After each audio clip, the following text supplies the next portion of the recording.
Welcome to Pharmapedia my dear friends. स्वागत है आप सबका हमारे यूट्यूब चैनल फार्मापीडिया पे। Myself Ganesh Najare. Today we are watching the video line clearances practices in the pharmaceutical industry.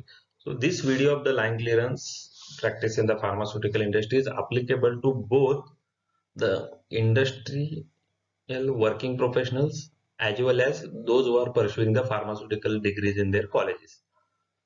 With this video, I will try to add some more knowledge to already those who are working in the pharmaceutical industry, and will make aware those who are pursuing the degrees in their colleges what is exactly line clearance going on, and what is the actual practice in the pharmaceutical industry. We'll try to make them aware little bit about the actual practices in the pharmaceutical industry. So before going to the next part of the video, I will request you all to like more and more and share our YouTube channel,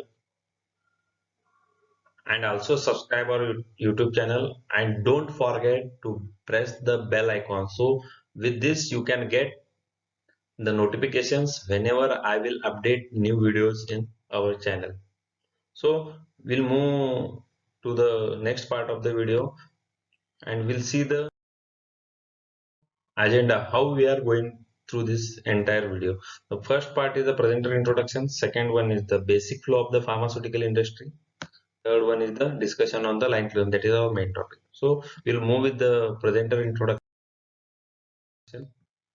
Myself Ganesh Nazare. I have 11 plus year of hands-on experience from various companies such as Cipla, Lupin, Pfizer, Microlabs, Abbott, in the different companies such as technology in the different departments, such as PT, production, packing, QMS, area and equipment qualification, process excellence, process validation, training, SOP preparation, BMR preparation, and the compliance and handling and troubleshooting experience such as RMG, FB, FBD, compression, capsule filling machines, coater and packing machines.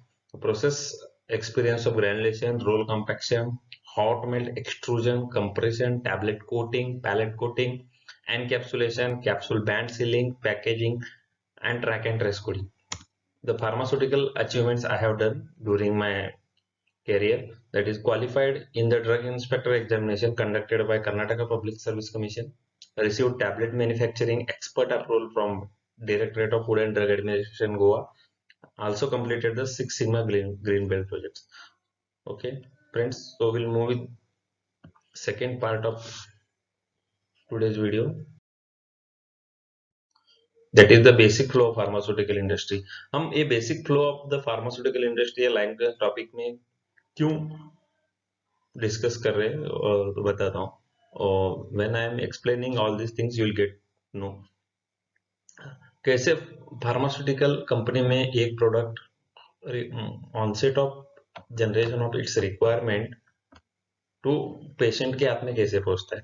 सबसे पहले जो central marketing team होती है, for example Bombay corporate office में या बैंगलोर के corporate office में जो लोग बैठते हैं, उनके पास एक सर्टन अमाउंट का सर्टन क्वांटिटी का रिक्वायरमेंट जनरेट होता है कि रिक्वायरमेंट कैसे जनरेट होता है, जो भी उनके फील्ड ऑफिसर्स होते हैं, medical representative and all this things, वो लोगों के पास एक बेसिक डेटा होता है कि इस महीने में ये एरिया में कौन से प्रोडक्ट कितने क्वांटिटी में चाहिए। वो सभी एरिया के मार्केटिंग रिप्रेजेंटेटिव्स अपना सभी डेटा मार्केटिंग टीम के पास पहुंचाते हैं। तो मार्केटिंग टीम करती क्या है, मार्केटिंग टीम के पास एक सेंट्रलाइज डेटा आ जाता है कि भाई हमें एक एक्स कंपनी से, मतलब अपनी कंपनी से इतना प्रोडक्ट ये अगले 3 महीने के लिए बना के चाहिए।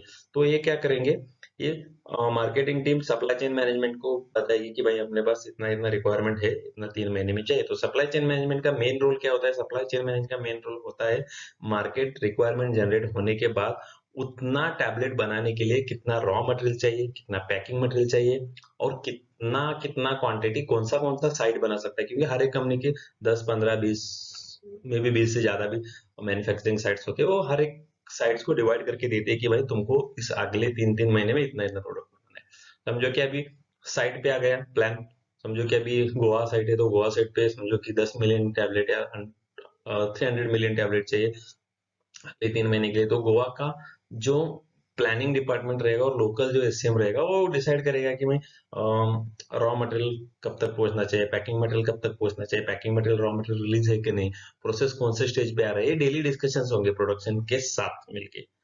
तो समझो अभी बीएमआर प्रोडक्शन प्लानिंग हो गई, बैचेस कब कब लेने डिसाइड हो गया, मटेरियल कब रिलीज होने वाला डिसाइड हो गया, तो उसके बाद बैच बनाने के लिए बीएमआर चाहिए। तो बीएमआर कौन देगा? बीएमआर क्यूए डिपार्टमेंट इशू करेगा। क्यूए डिपार्टमेंट बीएमआर इशू करने के बाद अगेन पोटेंसी कैलकुलेशन क्यूए करता है, तो कितना एपीआई जाना चाहिए तो क्यूए कैलकुलेट करके डिसाइड करता है। समझो एक बार फाइनल कैलकुलेशन हो गया, एक बैच के लिए इतना एपीआई जाना है, इतना ही हो गया, तो बैच रिकॉर्ड वेयर हाउस के पास पहुंचता है। तो वेयर हाउस क्या करेगा? वेयर हाउस जितने जितने क्वांटिटी बताए गए बैच मैन्युफैक्चरिंग फॉर्मूला में, उतने उतने क्वांटिटीज को डिस्पेंस करके ग्रैनुलेशन के लिए भेज देगा। फिर ग्रैनुलेशन में क्या होगा? एन नंबर ऑफ स्टेजेस होंगे, तो dry mixing, wet mixing, milling होगा, ड्राइंग होगा, ब्लेंडिंग होगा। तो ये होने जब भी होता है तो इन प्रोसेस क्वालिटी एश्योरेंस टेस्ट किए जाते हैं। उसके बाद कुछ रिप्रेजेंटेटिव सैंपल क्यूसी को भेजा जाता है ताकि एसए वगैरह ये चेक हो। अगर ये सब होता है और फाइनल क्यूसी से डेटा जब भी रिलीज होता है तब जाके ही मटेरियल रिलीज होकर कंप्रेशन में अलाउ किया जाता है। ये एक लाइन क्लियरेंस का चेक पॉइंट होता है। रिलीज ही नहीं है मटेरियल तो लाइन क्लियरेंस देने का कोई मतलब ही नहीं बनता है, तो लाइन क्लियरेंस नहीं दिया जाता है। तो क्यूए ये इंश्योर करता है कभी भी। Next compression. कंप्रेशन में क्या होता है? टैबलेट पाउडर से टैबलेट बनाया जाता है कंप्रेस करके, तो उनके भी आईपी के भी चेक्स होते हैं ड्यूरिंग रनिंग। और जब भी बैच कंप्लीट हो जाते हैं तभी अगेन क्यूसी को कुछ रिप्रेजेंटेटिव प्रोडक्ट टेस्टिंग के लिए भेजना पड़ता है। फॉर एग्जांपल एक टैबलेट में कितना कंटेंट गया है, तो कंटेंट इन्फॉर्मेटिव चेक की जाती है। समझो कि कंटेंट इन्फॉर्मेटिव में कुछ इश्यूज है, फिर लाइन क्लियरेंस नहीं दिया जाता है अगले स्टेज के लिए, तो रोका जाता है, इन्वेस्टिगेशंस होंगे। तो ये लाइन क्लियरेंस चेक पॉइंट ही होता है। फिर उसके बाद बैच कोटिंग के लिए जाता है। कोटिंग में क्या होता है? जो टैबलेट बनाए रहते हैं उसके ऊपर एक कोट किया जाता है, फिल्म कोट, एंट्री कोट, जो रिक्वायरमेंट होगा प्रोडक्ट का उसके हिसाब से। जब भी यहाँ पे भी इन प्रोसेस टेस्ट होते हैं, क्यूसी को सैंपल भेजा जाता है, ये सब ओके होने के बाद ही बैच पैकिंग में भेजी जाती है। तो पैकिंग में भी अगेन पैकिंग कंप्लीट होता है, फिर पैकिंग की quality and all this things ये भी सब देखे जाते हैं। ये सब जब packing and all this things complete हो गई तो फाइनल सैंपल क्यूसी को अगेन जाता है, ताकि यहाँ पे जो भी टेस्ट हुए नहीं है प्रोडक्शन में, कंप्रेशन एंड कोटिंग में, वो जो भी टेस्ट, फॉर एग्जांपल अभी स्टेबिलिटी चार्ज नहीं की जाती आप बिफोर पैकिंग, माइक्रो चार्ज नहीं की, ये सब चीजें वापस वहां पे टेस्टिंग होती है। जब भी सब फाइनल टेस्टिंग कंप्लीट हो जाती है तो बीएमआर, बीपीआर और क्यूए के सभी टेस्ट रिकॉर्ड्स अगेन ये सब सेंट्रली क्यूए के पास आ जाते हैं। तो क्यूए क्या करेगा? सभी बीएमआर, बीपीआर और क्यूए क्यूसी के जो भी टेस्ट है उसको स्पेसिफिकेशंस के साथ मैच करेगा। अभी सभी स्पेसिफिकेशन के साथ सब कुछ अगर मैच हो जाता है तब जाके क्यूए बीएमआर और बैच को रिलीज करेगा। अगर इसमें कुछ भी इश्यू पाया गया तो बैच रिलीज नहीं होगा। ये बैच रिलीज हो रहा है नहीं हो रहा है ये सभी एससीएम ही ट्रैक करता है, कौन से स्टेज पे बैच कैसे मूव हो रहा है। फाइनली फिनिश गुड में आ जाता है, रिलीज होके फिनिश गुड में जब रहता है तो वहां से सेंट्रल वेयर हाउस भेजा जाता है। सेंट्रल वेयर हाउस के बाद डिस्ट्रीब्यूशन के पास जाएगा, रिटेलर के पास जाएगा, रिटेलर से पेशेंट के पास जाएगा। एक एंटायर बेसिक फ्लो होता है। ओके फ्रेंड्स, चलो अभी अपना जो मेन टॉपिक है लाइन क्लियरेंस, उस पर हम डिस्कस करेंगे।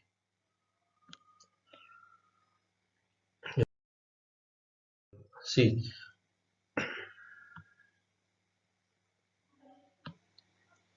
line clearance. Line clearance. What is the line clearance?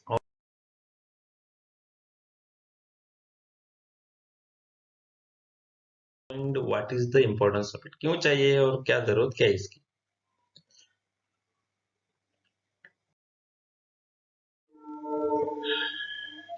Line clearance is a structured procedure for ensuring that the equipment and the work area are free of products, documents, materials from the previous process that are not required for the next scheduled process, and that the equipment is clean and ready for the next scheduled process. समझे? भी कुछ भी equipment की, कोई equipments की जरूरत नहीं है, कोई मटेरियल्स की जरूरत नहीं है, कोई डॉक्यूमेंट की जरूरत नहीं है, उसको सबसे पहले हटा देना चाहिए। उसके बाद सब क्लीन होना चाहिए, क्योंकि क्या है, कहीं से ना कहीं से कुछ ना कुछ ट्रेसेस अगले प्रोडक्ट में जाने के चांसेस होते हैं और वो जाके क्यूसी में पकड़े जाते हैं और वहां पे बैच रिजेक्ट होने के चांसेस बढ़ते हैं और करोड़ों को नुकसान हो जाता है। इसीलिए लाइन क्लियरेंस बहुत इंपॉर्टेंट है।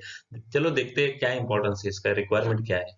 An important element in the avoidance of cross contamination, mix up, substitutions during drug manufacturing, packaging. Moreover, it is a systematic method ensuring the cleanliness, equipment and the review. क्या होता है देखो, आप scoop use करोगे, paper use करोगे, pen use करोगे, जो dress पहनते हो अगेन दूसरे बैच में यूज करोगे, तो ग्रेनुलेशन में पाउडर टू पाउडर मिक्सअप होने का बहुत चांसेस रहता है और वो कभी पकड़ा भी नहीं आएगा। कंप्रेशन में तो एटलीस्ट चलो कि टैबलेट मिक्सअप हो जाएगा तो साइज पे पता चलेगा, कोटिंग में भी साइज और कलर पे पता चलेगा, पैकिंग में तो पता ही चलेगा, कैमरा में अगर ये कुछ कभी पता तो चलेगा ही, लेकिन कभी कभी चलता भी नहीं है और उसके बहुत बुरे बुरे हाल हो जाते हैं। तो उसके market complaints and all this things बहुत होते हैं, कमी की कहीं कंपनियां भी बंद हो गई हो, हम लोग आगे के सेशन में डिसाइड करेंगे फाइनली। एंड ऑफ द 3 या 4 स्लाइड्स में अपने पास वो सब इंफॉर्मेशन है, कुछ एग्जांपल्स है जो कंपनी के ऊपर वार्निंग एंड अलर्ट्स जो भी आए हो। ओके, चलो देखते हैं आगे।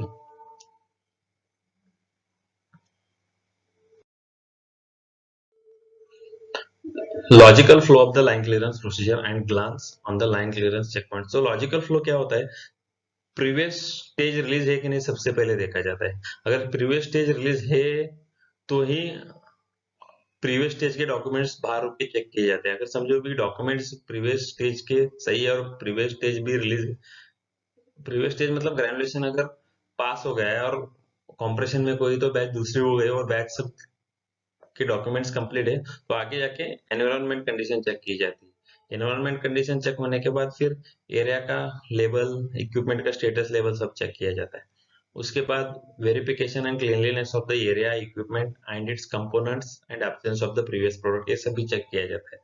उसके बाद ensure the required tooling, change parts, material for next stage with labels, मतलब जो भी मटेरियल है वो सब सही है, वो भी सब चेक किया जाता है।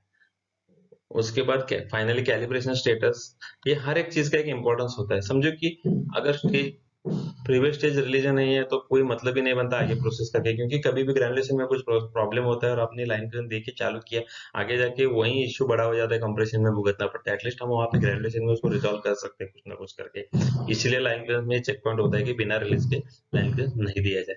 समझो अभी नेक्स्ट प्रीवियस स्टेज डॉक्यूमेंट्स क्यों चेक किए जाते हैं, अगर डॉक्यूमेंट ही क्लियर नहीं तो इसका मतलब क्लियर कट है कि आपका पिछला स्टेज कंप्लीट नहीं हुआ, दूसरा बैच लेना चाहते हैं। नेक्स्ट एरिया एनवायरनमेंट कंडीशन, ये बहुत इंपॉर्टेंट पॉइंट प्ले करता है, क्योंकि एनवायरनमेंट में कंडीशंस अगर सही नहीं है, समझो कि लाइट सही नहीं है, टेम्परेचर ज्यादा है, मॉइस्चर आरएच ज्यादा है, या प्रेशर डिफरेंस सही नहीं है, तो इसके हर एक के अलग अलग ऐसे इम्पैक्ट हो जाते हो, तो डायरेक्ट प्रोडक्ट क्वालिटी पे इम्पैक्ट आके पेशेंट सेफ्टी पे क्वेश्चन आ जाता है। तो क्या होता है, समझो कि आपने आरएच जरूरत से ज्यादा है, 60 है 70, तो क्या होगा, मॉइस्चर इंट्रैप करेगा प्रोडक्ट में, मॉइस्चर इंट्रैप करेगा तो उसको हाइड्रोलाइटिक डिग्रेडेशन होके और कुछ अलग ही बनेगा एपीआई का। समझो कि एपीआई एपीआई बी बन जाएगा या कार्सिनोजेनिक प्रोडक्ट्स भी बन जाएंगे। नेक्स्ट क्या हो सकता है, टेम्परेचर ज्यादा है तो क्या होगा, थर्मोलाइटिक ब्रेकडाउन होगा एपीआई का, अगेन पैरासीटामोल का और कुछ तो फॉर्म बन जाएगा डेरिवेटिव्स के साथ, उसके इम्प्यूरिटीज बन जाएंगे। अगर समझो कि आपने प्रेशर डिफरेंस सही नहीं रखा है, तो प्रेशर डिफरेंस सही नहीं रखा तो क्या होगा, बाहर का प्रेशर डिफरेंस कम है, अंदर का ज्यादा है, अंदर से मटेरियल कॉरिडोर में जाएगा और कॉरिडोर से फिर दूसरे एरिया में जाके घुस जाएगा। तो ये एनवायरनमेंट का इम्पोर्टेंस ये है। तो कार्सिनोजेनिक मतलब क्या बताओ, कहीं कंपनी है कि कंपनियां बंद हो चुकी है। फॉर एग्जांपल जीएस के आपने पढ़ा होगा, पिछले 3-4 सालों में बेंगलुरु का पूरा प्लांट बंद कर दिया, 1 साल के बाद 1000 करोड़ इन्वेस्टमेंट की थी वो लोगों ने। उसके बाद area and equipment status labelling भी इंपॉर्टेंट है। समझो कि आपने कुछ अलग स्टेटस, क्लीन स्टेटस लगा के रखा है और क्लीनिंग है ही नहीं, तो आगे के आदमी को क्या पता है क्लीन है या नहीं, वो डायरेक्ट आके बैच चालू कर देगा और कंटेमिनेशन हो जाएगा। तो स्टेटस लेबलिंग बहुत ही इंपॉर्टेंस है, क्योंकि फार्मा में कोई भी प्रोसीजर मैन बेस्ड नहीं रहती है, डॉक्यूमेंट और एसओपी बेस्ड रहती है। कोई भी आओ, कभी भी आओ, डॉक्यूमेंट देख के करो, स्टेटस देख के करो, सब सही होता है। आदमी के ऊपर बेस्ड नहीं होता है सिस्टम, डॉक्यूमेंट बेस्ड रहता है। फिर verification of the cleanliness of the equipment and all this, ये तो आपको पता ही है, अगर ये कुछ नहीं होगा तो मिक्सअप होने के चांसेस है। Next required tooling, change part से बहुत सही सही क्वेश्चन है। कभी समझो कि आप 5 mm का टैबलेट ले चुके हैं और दूसरे पंचिस में अगर ये एम्बॉसिंग है और आपको चाहिए था बी, तो गलती से ये लग गया, तो बैच कंप्रेस होने के बाद पता चल जाएगा कि भाई वो एम्बॉसिंग ही गलत है टैबलेट पे, तो वो मार्केट में एक्सेप्ट नहीं होगा, क्योंकि उन डायरेक्ट हम बीएमआर में लिखे होते हैं कि भाई एम्बॉसिंग ये रहता है आइडेंटिफिकेशन, अगर एम्बॉसिंग ये है तो ही वही टैबलेट है, अगर एम्बॉसिंग ये है ही नहीं, उसकी जगह पे अगर बी है तो हम बोलेंगे डायरेक्टली कि ये वो टैबलेट है ही नहीं, ये कुछ गलत अलग टैबलेट है, ये पूरे से मिस ब्रांडेड है, ये पूरा का पूरा बैच ही रिजेक्ट हो जाएगा। फाइनली कैलिब्रेशन स्टेटस बहुत इंपॉर्टेंट है कैलिब्रेशन करना। तो आपने देखा होगा हमारे पहले वीडियो में कैलिब्रेशन के बारे में हमने बताया था कि क्या क्या प्रॉब्लम्स हो सकती है। अगर कुछ इश्यूज है तो हम लोगों ने पिछले वीडियो का भी लिंक यहाँ पे दे के रखा है, तो आप देख सकते हो। फिर देखेंगे glance on the line clearance check points, good check of the all sections from all the angles slide in order to cover, सभी एंगल से देखना चाहिए। उसके बाद many of the problematic places that are places hard to check और reach और hard to imagine anything where get cables and wires, ये सब चीजें होती है, इनको शेक करके देखना पड़ता है। फिर मशीन एंड व्हील्स, मशीन के जो व्हील्स रहते हैं उसके ऊपर ऐसा व्हील है समझो, उसके ऊपर ऐसा कवर होता है, तो यहाँ पे इसके बीच में एक कवर और व्हील के बीच में टैबलेट अगर फंसता है ना, तो वो दिखता नहीं, इसलिए व्हील को मूव करके चेक करना बहुत इंपॉर्टेंट है। Next inner machine spares, machine का जो टेक्निकल जोन होता है, तो वहां पे हम लोग कुछ कैम के सेटिंग्स करते हैं या कुछ मैनुअल हैंडविल घुमाते हैं, तो वहां पे टैबलेट जाने के चांसेस है रनिंग टाइम में, तो वहां पे भी चेक करना बहुत इंपॉर्टेंट है। उसके बाद है line clearance to be clear from all any cleaning material, अगर कुछ भी क्लीनिंग मटेरियल है, फॉर एग्जांपल अभी आपने टिपॉल से क्लीन किया, टिपॉल के ट्रेसेस अगर मशीन पे है तो वो अगेन पाउडर में मिक्सअप होने के चांसेस है। नेक्स्ट डार्क सेक्शंस और मल्टीपर्ट सेक्शंस अगर होते हैं तो टॉर्च यूज करना बहुत इंपॉर्टेंट है। टॉर्च से क्या होगा, इल्यूमिनेशन होगा, लाइट्स आएगी और विजिबिलिटी बढ़ेगी, तो टैबलेट आसानी से आपकी आंखों को दिख जाए। फाइनली हम क्या करेंगे, अभी ये सब एक कॉमन बेसिक फ्लो था, इसके बाद हम आगे के स्लाइड्स में देखेंगे कि हर स्टेज में क्या क्या देखा जाता है। चलो, list of common check points for the line dispensing, dispensing में क्या क्या देखा जाता है। Incoming drums containers boxes bags are clean, वो जो भी हम लोग अभी क्लीनिंग होने के बाद जो ड्रम्स वगैरह ले रहे हैं डिस्पेंसिंग के लिए, उनको सभी को चेक करना बहुत इंपॉर्टेंट है, क्योंकि समझो कि ड्रम में पैरासीटामोल और पैरासीटामोल के ऊपर रोजुवास्टेटिन बैठा है, तो डिस्पेंसिंग में उसके अंदर मिक्सअप होने की भी चांसेस है। All materials according to the process orders are available, जो भी प्रोसेस ऑर्डर में है बीएमआर के, वो मटेरियल सभी चेक करना इंपॉर्टेंट है, क्योंकि कुछ अलग मटेरियल रहेगा तो गलती से अगेन मिक्सअप होने का बहुत चांस है। No breakage leakage in the container, ये भी कुछ ब्रेकेज लीकेज है तो उसमें कुछ घुस जाएगा और वहां से निकल के और किधर कुछ घुस जाएगा, इसलिए ब्रेकेज लीकेज चेक करना बहुत इंपॉर्टेंट है। Man and material entry clean properly, ये सबसे इंपॉर्टेंट है। अगर आपने सब कुछ क्लीन करके रखा है और man and material entry he clean है, तो क्या होगा, वहां से आप कैरी करोगे अंदर material. Exhaust system is working properly, exhaust system work करना बहुत ही इंपॉर्टेंट है, क्योंकि क्या होता है एग्जॉस्ट से ऑलवेज नेगेटिव रहता है। अभी समझो एग्जॉस्ट एग्जॉस्ट कुछ प्रॉपर्ली काम नहीं कर रहा है, तो पिछला बैच का मटेरियल कुछ ना कुछ उसमें रहता ही है, क्योंकि आप पूरा अंदर घुस के तो क्लीन नहीं कर सकते। तो समझो कि ये एग्जॉस्ट अगर उल्टा होगा इसका मैकेनिज्म कुछ प्रॉब्लम की वजह से, तो क्या होगा, अंदर में जो भी फंसा है ना, सब सब घुस जाएगा। जो बैच ले रहे हो ना डिस्पेंसिंग में, उसमें सब घुस जाएगा directly. Again, waste bin and all the equipments inside the dispensing room are assessed, tables, utensils, जो भी चीजें हम यूज करते हैं वो सभी क्लीन स्टेटस में रहने चाहिए, क्योंकि उन सभी को आपको एपीआई में मिक्स करके डिस्पेंसिंग के लिए यूज करना है।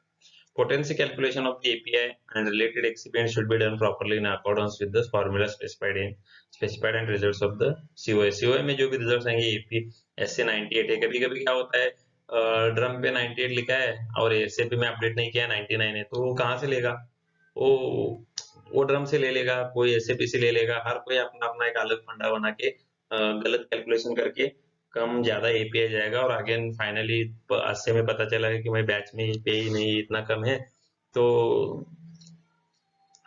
फिर बैच फेंकना ही पड़ता है। इसमें कोई रिवर्स वर्क होता ही नहीं फर्स्ट ऑफ ऑल, इसीलिए अस्से कैलकुलेशन चेक करना बहुत इंपॉर्टेंट है। लाइन क्लियरेंस मतलब ये पॉइंट है ना, आगे जाके कुछ बड़ी मुश्किल अगर आ सकती है आफत, तो उसको बचा देता है line clearance directly. All protective clothing of the dispensing personal dress, shoes, caps, mask, hand gloves are properly clean, ये सब क्लीन चाहिए। अगर यही क्लीन नहीं है और आपने यूज किया हुआ पहना है, पैरासीटामोल डिस्कस किए हुए पहले और बाद में मेटाप्रोलोल कर रहे हो या एंटी डायबिटिक कुछ तो कर रहे हो, तो उसमें पैरासीटामोल घुस जाएगा, फिर पैरासीटामोल घुस जाएगा, फिर मिक्सअप होगा, मिक्सअप नहीं क्रॉस कंटेमिनेशन बोलते, क्रॉस कंटेमिनेशन हो जाएगा, फिर बैच को वापस फेंकना पड़ेगा, क्योंकि आप दे रहे हो रोजुवास्टेटिन और उसमें पैरासिटामोल दिख रहा है, तो उसको कौन मार्केट में लेगा। अगर गलती से तुमने मार्केट में भेज दिया तो गवर्नमेंट आके कंपनी बंद करके चली जाएगी। Next, temperature and relative humidity and pressure difference should be checked. ये तो हमने डिस्कस किया था, क्यों इसकी जरूरत क्या है, पिछले स्लाइड में हमने बात की इसके बारे में। फिर all the balances and machines equipments are calibrated. Calibration का तो इम्पोर्टेंस आपको पता ही है कि क्या इम्पोर्टेंस होती है कैलिब्रेशन की। ओके, इस स्लाइड में हम देखेंगे list of common check points for the granulation. इसमें हम सब चेक पॉइंट्स पे गो थ्रू नहीं करेंगे, कुछ हाईलाइटेड चेक पॉइंट्स है। ओके, पिछले स्लाइड में नहीं डिस्कस नहीं किया था, उतना ही हम लोग देखेंगे यहाँ पे। Properly labeled and corrected materials. So correct materials are dispensed in accordance with the BMR formula. ये सब समझो कि हमने डिस्पेंसिंग में जो काम किया है, जो डिस्पेंसिंग में डिस्पेंस किया है, तो बिफोर ग्रेजुलेशन यहाँ पे चेक करना बहुत इंपॉर्टेंट है। समझो कि गलती से कुछ अलग मटेरियल भी डिस्पेंस हो चुका है, तो यहाँ पे अगर आपने लाइन क्लियरेंस चेक करते टाइम पे अगर आपने पता कर लिया कि भाई इसमें पैरासीटामोल मेन एपीआई है, इसमें लैक्टोज है, इसमें एमसीसी है, और आपने समझो कि लैक्टोज के जगह स्टार्च को डिस्पेंस कर दिया है, तो अगर ग्रेजुलेशन में पता चल गया तो आप बैच को वहां पे होल्ड कर सकते हो और बड़ी आफत को बचा सकते हो और आगाह कर सकते हो कि कंपनी को कि सर ऐसा हुआ है कि इसको हम कुछ तो करना चाहिए। समझो कि आपने लाइन गैस पे उसको चेक ही नहीं किया, उसको सब मिक्स कर दिया, तो क्या होगा, बैच की जो फिजिकल प्रॉपर्टीज है, हार्डनेस रहेगा, कुछ फ्लो रहेगा, वो कुछ मैच ही नहीं होगा पिछले बैच से, क्योंकि वो फॉर्मूला ही नहीं, तो क्या करेंगे। इसलिए लाइन गैस क्या करता है, बड़ी सी बड़ी आफत को टाल देता है। इसलिए लाइन गैस बहुत इंपॉर्टेंट और बहुत ही क्रूशियल होता है। और जो लाइन क्लियरेंस में जो भी चेक पॉइंट्स आते हैं ना, ये ऐसे ही ना आए हुए। जब जब जो बड़े बड़े इश्यूज हुए हैं ना, आगे कंप्रेशन कोटिंग मार्केट से कोई कंप्लेंट्स आए ना, तो ये कंप्लेंट ना हो तो पहले क्या चेक किया जाए। एक एग्जांपल बताता हूँ। टूलिंग पहले चेक नहीं किया जाता था लाइन क्लियरेंस में। जब गलत टूल लग गया ना कंप्रेशन में, आधी के आधी बैच या पूरी की पूरी बैच हो गई ना बर्बाद, अलग पंचिस लगा के, अलग टूल्स लगा के, तब जाके उसको कंप्रेशन में लाइन क्लियरेंस चेक पॉइंट बनाया गया है। तो लाइन क्लियरेंस चेक पॉइंट में 3 लोग चेक करेंगे। ऑपरेटर चेक करेगा, प्रोडक्शन ऑफिसर आईपीक्यू चेक करेगा कि इनकी किसी के नजरों से वो बचना बहुत मुश्किल है। नामुमकिन नहीं बोल सकता हूँ, 10 लोग भी चेक किए तो मुमकिन हो सकता है। तो कुछ चांसेस कम हो जाएंगे, तो कम हुए हो भी गए, चांसेस कम हुए नहीं ऐसा नहीं है। उसके बाद check the common documents of the previous stage. ये तो कॉमन डॉक्यूमेंट्स से प्रीवियस के चेक करना इंपॉर्टेंट है। नेक्स्ट देखेंगे लाइन गन चेक पॉइंट्स है। कंप्रेशन, कंप्रेशन में क्या देखो, हमने जो बोला था टूलिंग चेक करना इंपॉर्टेंट है। Ensure that the IBC has to B,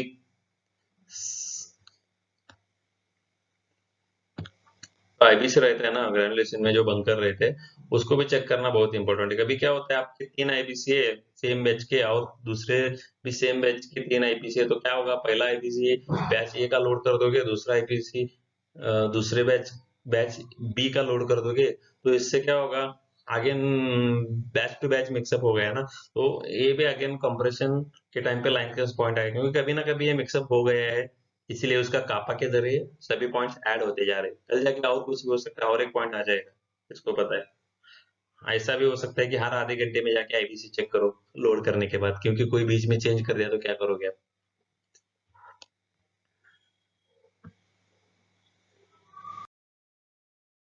list of common check points for the coating. Coating में क्या कॉमन चेक पॉइंट होते हैं, जो कि हमने पहले डिस्कस नहीं किया है, उतना ही डिस्कस कर रहे हैं। मैंने पहले क्लियर किया था। Correctness of the product name, batch number, coating material and tablets to be use.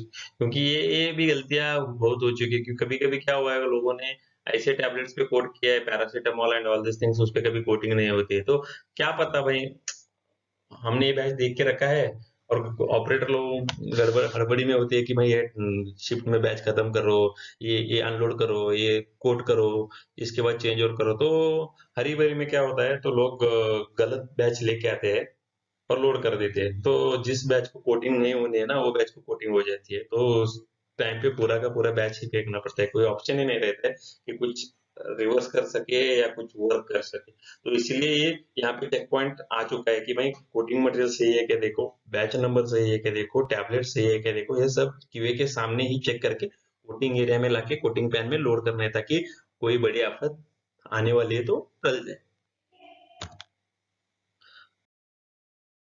Next packing. Packing में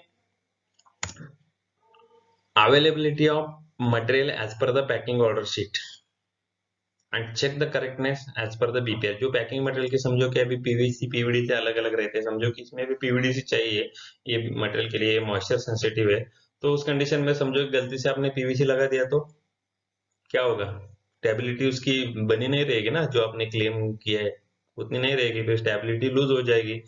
उस वो फोटोलाइटिक रिएक्शन होगा, हाइड्रोलाइटिक होगा, थर्मोलाइटिक होके वो प्रोडक्ट का कुछ ना कुछ कन्वर्जन हो जाएगा और इम्प्योरिटी जनरेट हो जाएंगे। आगे जाके क्वेश्चन ऐसा, वो प्रोडक्ट भी बंद करना पड़ेगा, प्लांट भी बंद करना पड़ेगा। अगर वो डिपेंड्स होता है कि वो कितना सीरियस इश्यू वो बनता है आगे जाके उस पे। और ये हो गया है। Check the correctness of the batch code printing details such as product name, batch number, manufacturing date, expiry date on the blisters, cartons, ये पर ये सभी पे चेक करना बहुत इंपॉर्टेंट है, क्योंकि क्या हमेशा गलती से क्या होता है, बैच नंबर कुछ अलग छप जाता है ब्लिस्टर्स पे, क्योंकि स्टीरियो अलग लगते हैं, क्या कोई आपका लेजर इंकजेट प्रिंटिंग है तो आपने गलत कुछ बैच नंबर डाल दिया है हरी भरी में, और क्यूए ने भी चेक, प्रोडक्शन ने चेक नहीं किया। तो क्यूए क्या करता है, before starting of the batch ये सब चेक करके प्रूफ को फाइनल करने के बाद ही आपको ग्रीन सिग्नल देता है कि आप बैच चालू करो, और ये बीच बीच में अगेन चेक किया जाता है। हायरार्की क्या है, बैच टू बैच मीन्स क्या है, सेम प्रोडक्ट है, समझो कि पैरासीटामोल का प्रोडक्ट है और बैच वन और बैच टू, उसको बैच टू बैच बोलते हैं। और समझो कि पैरासीटामोल के बैच के बाद आप रोजुवास्टैटिन ले रहे हो तो उसको product to product line difference बोला जाएगा, क्योंकि पिछला प्रोडक्ट अलग है और आगे का प्रोडक्ट आने वाला अलग है, तो उसको प्रोडक्ट टू प्रोडक्ट बोलते हैं।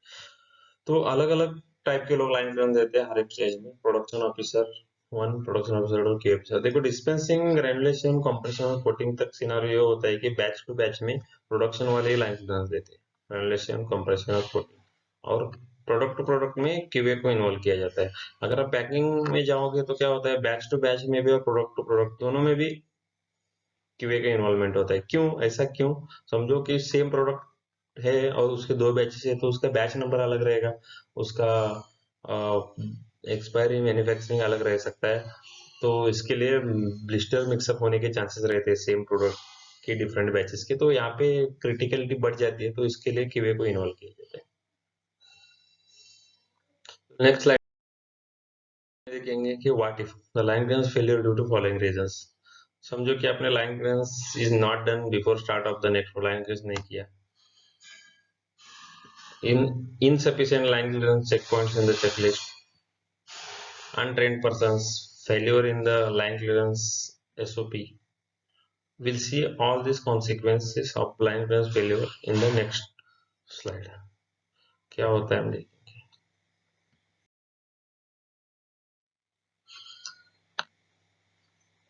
Document procedure revision as per the CAPA outcome, कुछ इश्यूज आ गए, फेल हो गया तो डॉक्यूमेंट का प्रोसीजर चेंज करना पड़ेगा।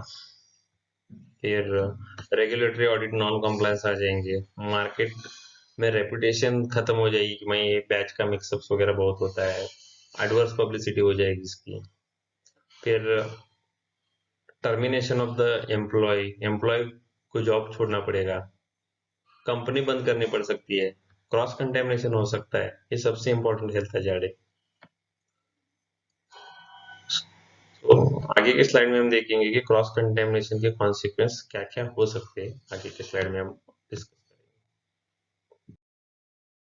Okay, cross contamination is the serious outcome of the line clearance failure absence which directly affects the patient's health. Contamination happens where there is the presence of impurity in the material either in the pre-production or during production. के production करने से पहले भी impurity हो सकती है और production में प्रोसेस स्टार्ट जब भी होती है उसमें भी हो सकती है। इम्प्योरिटीज केमिकल भी हो सकती है, बायोलॉजिकल हो सकती है, माइक्रोबायोलॉजिकल, कौन से भी नेचर में हो सकती है।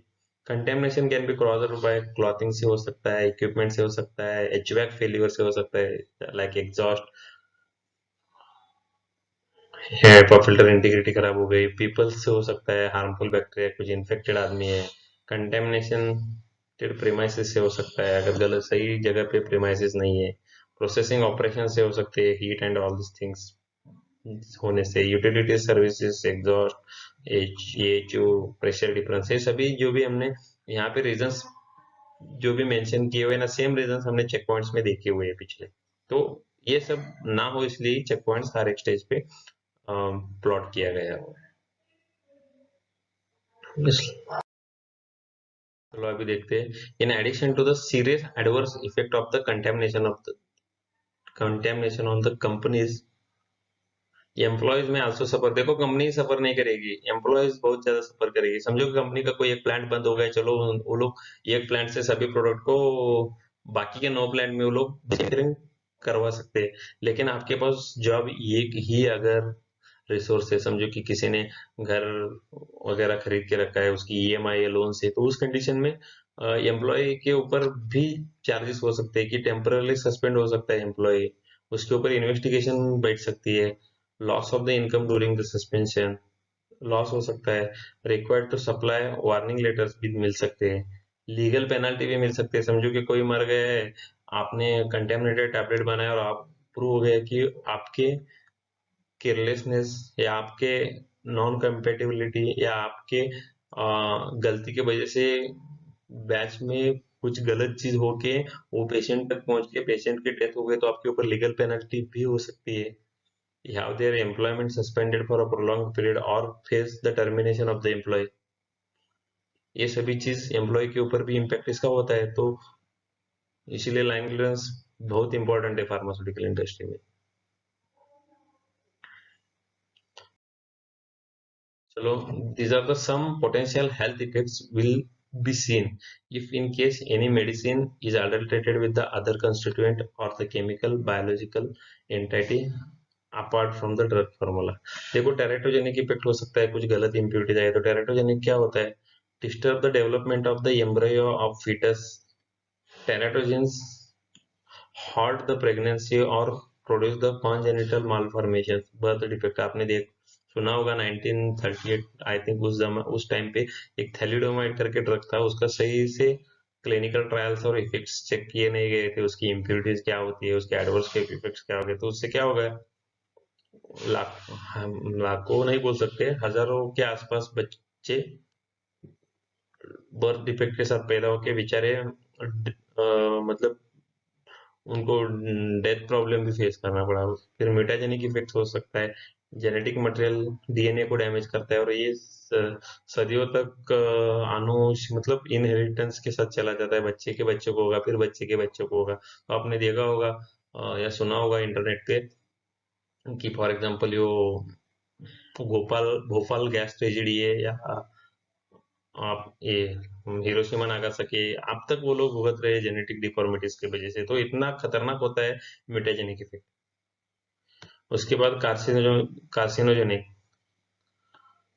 कार्सिनोजन में increase the risk of cancer by altering the cellular metabolism. मतलब क्या होता है, समझो कि आपका एक सेल को कमांड दिया जाता है कि भाई 2 ही सेल बनाने हैं दिन में, तो उसके ऊपर का कमांड अगर निकल जाएगा तो 2 की जगह 2000 सेल बनाना चालू कर देगा और ट्यूमर बना के उसको कैंसर में तब्दील कर देगा। तो ऐसे भी होते हैं कार्सिनोजेनिक ना, जो जीएस के बारे में एनडीएमए नाइट्रोसामाइन इम्प्यूरिटीज करके जनरेट हो गई, किस वजह से एग्जैक्टली आई डोंट नो, लेकिन रेनिटीन जो ड्रग है ना उसके साथ इम्प्यूरिटी जनरेट हो गई और वो इम्प्यूरिटीज थी कार्सिनोजेनिक। अगर वो कोई उसको कंज्यूम करता ना तो उनको श्योर शॉट कैंसर होने का चांस रहता था, इसलिए वो लोगों ने क्या किया, वार्निंग लेटर उनको इश्यू हुआ, उन लोगों ने सभी के सभी प्रोडक्ट को रिकॉल किया, पूरा का पूरा मैन्युफैक्चरिंग ही बेंगलोर प्लांट का पूरा मैन्युफैक्चरिंग बंद करके रखा, ताकि पेशेंट सेफ्टी उनके लिए बहुत इंपॉर्टेंट है। उन्होंने चाहे तो उनके सभी प्रोडक्ट उन्होंने वहां पे दूसरे प्लांट्स पे ट्रांसफर कर दिया, थर्ड पार्टी से बनाना शुरू किया। तो देखो उन्होंने 1000 करोड़ तक इन्वेस्टमेंट किया था, पूरा हाई क्लास प्लांट था, तो उसको बंद करना पड़ा कि पेशेंट के ऊपर अगर इम्पेक्ट हो रहा है तो ये बनाने से कोई मतलब नहीं है, क्योंकि उनका एडवर्स गलत एडवर्टाइजमेंट हो जाएगा, इसलिए उन्होंने बेहतर समझा कि प्लांट बंद कर दीजिए। एलर्जिक इफेक्ट क्या होता है? Conditions in which immune system react abnormally. फिर next adverse effect, undesirable effect, मतलब ये हम टेरेटोजेनिक एडवर्स इफेक्ट, ये सभी एडवर्स इफेक्ट में आते हैं।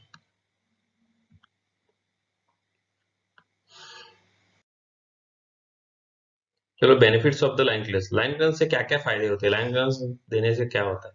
सबसे पहले क्या होगा? Efficiency, improving the operation efficiency, using the systematic cleaning and line clearance procedure may reduce the line change over time, is the single greatest potential for improving the availability.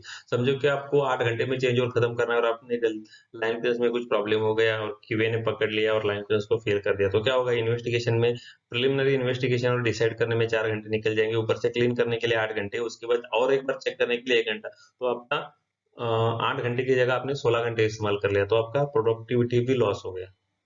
Next क्या होगा? Improving the health and safety, avoid the contamination, avoid cross contamination and product mix up issues, helps to improve the health and safety. तो patient safety के ऊपर भी कोई impact नहीं आएगा। Line clearance सही है, कोई मिक्सअप होने का चांस ही नहीं बचता है, तो पेशेंट के ऊपर कोई इम्पैक्ट होने का भी चांस रहता नहीं है। Next, reputation and market growth. Product mix-up or cross-contamination of the product may cause the product recall, which affect the organization reputation in the market. समझो कि कोई कंपनी का कोई मार्केट कंप्लेंट आ गया और उसको रिकॉल करना पड़ा मिक्सअप की वजह से, मतलब समझो कि 10 बैचेस भेजे, हर एक बैच 50-50 करोड़ की है, तो 500 करोड़ टैबलेट्स को वापस लेना पड़ेगा। तो उससे होगा क्या? कंपनी का फाइनेंशियल लॉस, कंपनी के जो अंदर लोग हैं उनको वापस काम करना पड़ेगा वो कंप्लायंस करने के लिए। उसके बाद मार्केट में जो गैप बोलेंगे या loop hole create, black hole create हो गया कि मार्केट में तुम्हारा वो समझो कि एक्स प्रोडक्ट है वो अभी मार्केट में अवेलेबल ही नहीं है, तो तुम्हारा मार्केट और कोई कैप्चर कर लेगा और उसके बाद दूसरा कंपनी अपना प्रोडक्ट सेट करेगा, आपको वो लाइफ टाइम लॉस होता चला जाएगा। फिर आपका नाम खराब होगा वो अलग, आपकी एक प्रोडक्ट की वजह से दूसरे प्रोडक्ट के भी पे भी इम्पेक्ट आएगा। और वो तो होगा समझो कि और कोई दूसरा समझो कि आपके पास यूएसएफडीए अप्रूवल है और एमएचआर अप्रूवल देने वाला है, तो वो फिर वहां पे क्वेश्चन करेगा कि भाई यूएसएफडीए में तो आपका मिक्सअप हो गया, क्रॉस कंटेमिनेशन हो गया, अपने प्रोडक्ट रिकॉल कर दिया इतना 500 टैबलेट्स। मतलब पूरा का पूरा रेपुटेशन सभी मतलब एक दूसरे से लिंक्ड अप होके ना, इतनी परेशानियां प्लांट पे आ जाती है ना, एक छोटी सी छोटी गलती मिक्सअप और लाइन क्लियरेंस की वजह से। तो इसीलिए कंपनियां लाइन क्लियरेंस पे बहुत ही जोर देती है और लाइन क्लियरेंस के रिव्यूज होते हैं, लाइन क्लियरेंस के चेक पॉइंट्स अपडेट करते हैं। आपको पता नहीं है, पहले लाइन क्लियरेंस सिर्फ बीएमआर में रहते थे, अभी चेकलिस्ट बन गई है लाइन क्लियरेंस की। और लाइन क्लियरेंस चेकलिस्ट में समझो कि आपका फॉर एग्जांपल एक कंप्रेशन फेटे मशीन है, तो फेटे मशीन में एरिया एंट्री करने से पकड़ के फॉर एग्जांपल चेंज रूम के फोटोज रहेंगे, कहाँ कहाँ चेक करने हैं, फोटो रहेंगे कलरफुल फोटो कि डायरेक्ट आप देख सको कि भाई देख के सही करने का। उसके बाद आप एंट्री करते हो, फिर बैलेंस का फोटो रहेगा, बैलेंस में कहाँ टैबलेट से फंसता है तो एरो मार्क किया जाएगा कि भाई ये बैलेंस के नीचे टैबलेट जाने के भी चांसेस है करके। उसके बाद फिर कंप्रेशन के हॉपर रहेगा, कंप्रेशन के समझो कि 100 पुर्जे है ना, हर एक पुर्जे का कलर फोटो और वो पुर्जे में कहाँ पे चेक करना है करके एक रेड कलर का एरो मार्क रहेगा। तो यूजुअली इंसान का क्या टेंडेंसी रहता है कि वो पढ़ने के ऊपर इतना ध्यान देता नहीं, इसलिए आज के डेट में कंपनीज ना पिक्टोरियल प्रेजेंटेशन कर रही है कि भाई कंप्रेशन में ये पॉइंट चेक करना है। ये तो एक बात है चेकलिस्ट रहने के। आजकल इतनी तकलीफ है लोगों को कि इतने आलसी है कि कोई चेकलिस्ट भी देखने के लिए भूल जाता है, इसलिए कई कंपनीज में ऐसे कापा लेके रखे है कि उन्होंने पोस्टर भी चिपका के रखे है दीवार पे कि भाई कंप्रेशन मशीन में ये पार्ट्स चेक करने हैं करके। तो ये लेवल तक लाइन क्लियरेंस सीरीज आ गया यार। पता नहीं कई कंपनीज में वीडियो भी डिस्प्ले करते होंगे कहाँ कहाँ चेक करना है देखने से पहले कि मैं ये देख के जाओ फिर चेक करो।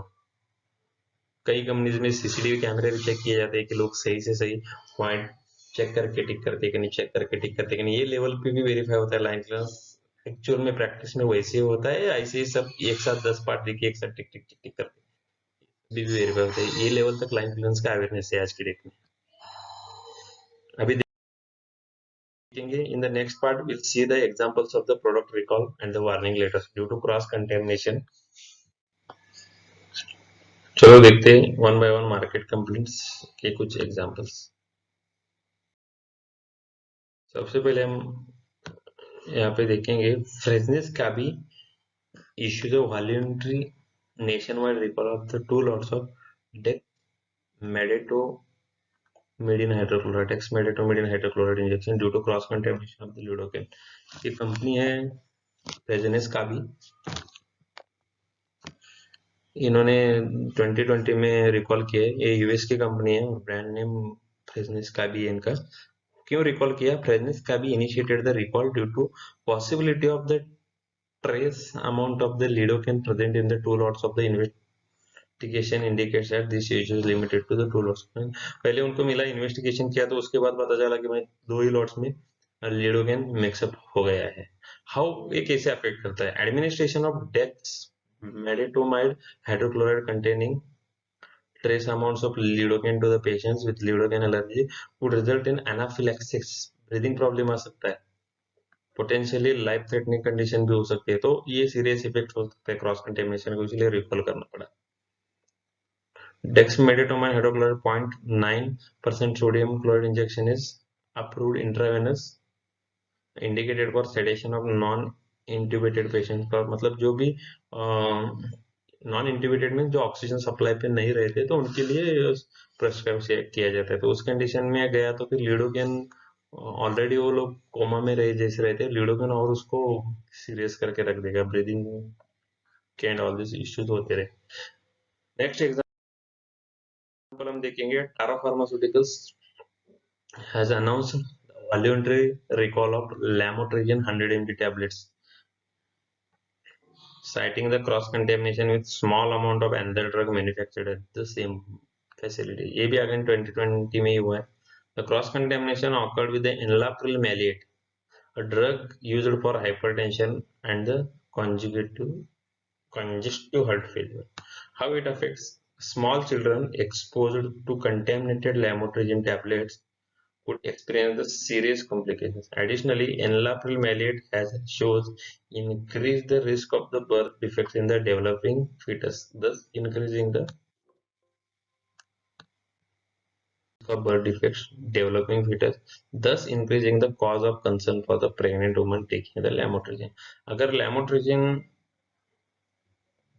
ले रहे हो और उसमें एनलाप्रिल मैलेट है तो बर्थ डिफेक्ट आने की चांसेस है प्रेग्नेंट वुमन्स के लिए, तो उस कारण से उसको रिकॉल किया गया। नेक्स्ट एग्जाम्पल डिस्कस करेंगे सिप्ला का। Cipla recalls over 5.8 packets of esomeprazole magnesium from the US market in January 2021। हाल ही में ही हुआ है। ये सिप्ला के कुरकुम फैसिलिटी में मैन्युफैक्चर होके इसके न्यू जर्सी बेस्ड सब्सिडरी में उसका ट्रांसपोर्ट हुआ था डिस्ट्रीब्यूशन के लिए। क्यों रिकॉल किया गया? US FDA had recalled the drug as it found out was cross contaminated with the other product। जो इसका एक्सिपेंट है ना क्रॉस पाइडोन एनएफ, ये कंटेमिनेट हो गया थियोफाइलिन के साथ। हाउ इट अफेक्ट्स, अभी देखेंगे थियोफाइलिन कैसे होता है। इट में रिजल्ट्स इन द टेम्पररी और medically reversible adverse health consequences putting the consumers at risk. Crospovidone ये बाइंडर है, ये डिसइंटीग्रेंट एजेंट है फार्मास्यूटिकल प्रोसेस में, बट थियोपाइलिन एक ब्रोंकियोडायलेटर है। अगर इसकी जरूरत ही नहीं है ब्रोंकियोडायलेटर की तो ये क्यों देना चाहिए? ये दे के कुछ अलग कॉम्प्लिकेशंस हो जाएंगे ना।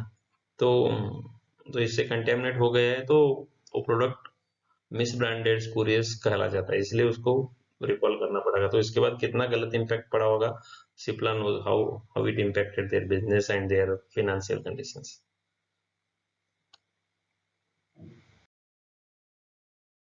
सिप्ला वेर्ना फैसिलिटी, सिप्ला का और एक है, सिप्ला's Verna facility has received the warning letter from the US FDA। letter summarizes the significant violation of CGMP regulation of Finnish facility inspected in September 2019। Why warning letter received? The warning letter issued to Cipla Goa facility on account of serious observation reported by US FDA inspector 16 और 27 सितंबर के बीच में हो। Observations क्या थे? appropriate cleaning of equipment and its components leading to the contamination of the previous board। देखिए ये कुछ भी क्लीन नहीं था, और लाइन क्लियरेंस देते गए, बैचेस लेते गए, और कितने प्रोडक्ट्स में क्रॉस कंटेमिनेशन होगा उसका अंदाजा उन्होंने लगाया। तो एग्जैक्ट हुआ क्या था, जो समझो कि कोई डक्ट्स रहते, एग्जॉस्ट डक्ट्स रहते, इनलेट डक्ट्स रहते, तो एग्जॉस्ट डक्ट में प्रीवियस प्रोडक्ट फंस गया था। तो शायद उसके ट्रेसेस इंस्पेक्टर को मिले हैं, तो उन्होंने बोला कि ये प्रॉपरली अगर क्लीन नहीं था, अगर क्लीन नहीं कर सकते तो प्रोसीजर डेवलप करनी पड़ेगी। तो प्रीवियस प्रोडक्ट मिल गया, तो उन्होंने ऑब्जर्वेशन नोट किया, the firm is failed to thoroughly investigate the failure of the batch and its components meets the specification और बैच was already distributed। अगर वो बैच में कुछ इश्यूज आ गए एनालिसिस के स्टेज पे, तो thoroughly इन्वेस्टिगेट नहीं किया, रूट कॉज आइडेंटिफाई करके कापा लिया नहीं है कि आगे इश्यूज वापस रिपीट ना हो सिस्टम में। The firm failed to follow the SOP designated to prevent the microbial of the drug products purporting to the sterile। मतलब कुछ फर्म में जो माइक्रोबियल रेगुलेशंस रहते हैं, एसओपी प्रॉपरली डिजाइन नहीं की गई है उसको फिक्स करने के लिए। तो फाइनली ये जो मेजर ऑब्जर्वेशन है वो cross contamination, how it affect the firm, warning letter, holding the manufacturing activities, financial loss, market reputation, loss of FDA faith on the permanent employees termination, ये सभी चीजें हो गई। लाइक सिप्ला का मैंने नाम लिया, बट ये कोई कॉन्फिडेंशियल इंफॉर्मेशन नहीं है। ये सभी इंफॉर्मेशन आपको पब्लिक डोमेन में इजीली मिल जाती है। गूगल में आपने अगर क्रॉस कंटेमिनेशन इंडिया अगर सर्च में मारा, तो आपको पूरे के पूरे वार्निंग लेटर भी मिलेंगे। ये कोई कॉन्फिडेंशियल नहीं है, आप डिटेल्स पढ़ सकते हो चाहिए तो। If you want you can comment me in your comment box, I can send you the reference warning letter also. तो धन्यवाद दोस्तों आपका वीडियो देखने के लिए। अगर आपको कुछ भी इश्यूज है, आपको कुछ इंफॉर्मेशन चाहिए, कुछ सपोर्ट चाहिए रिगार्डिंग ड्रग इंस्पेक्टर एग्जामिनेशंस, या कुछ civil services such as government pharmacist, railway pharmacist, या आपको कुछ भी इंफॉर्मेशन चाहिए ओरल सॉलिड डोसेज, तो आप मुझे कमेंट बॉक्स में कमेंट करके मैसेज कर सकते हो। तो कि ज्यादा से ज्यादा हमारे चैनल को लाइक और शेयर करें, ताकि हमें एनकरेजमेंट मिले नए से नए वीडियोस बनाने के लिए। ज्यादा से ज्यादा सब्सक्राइब करें हमारे YouTube चैनल को। धन्यवाद दोस्तों।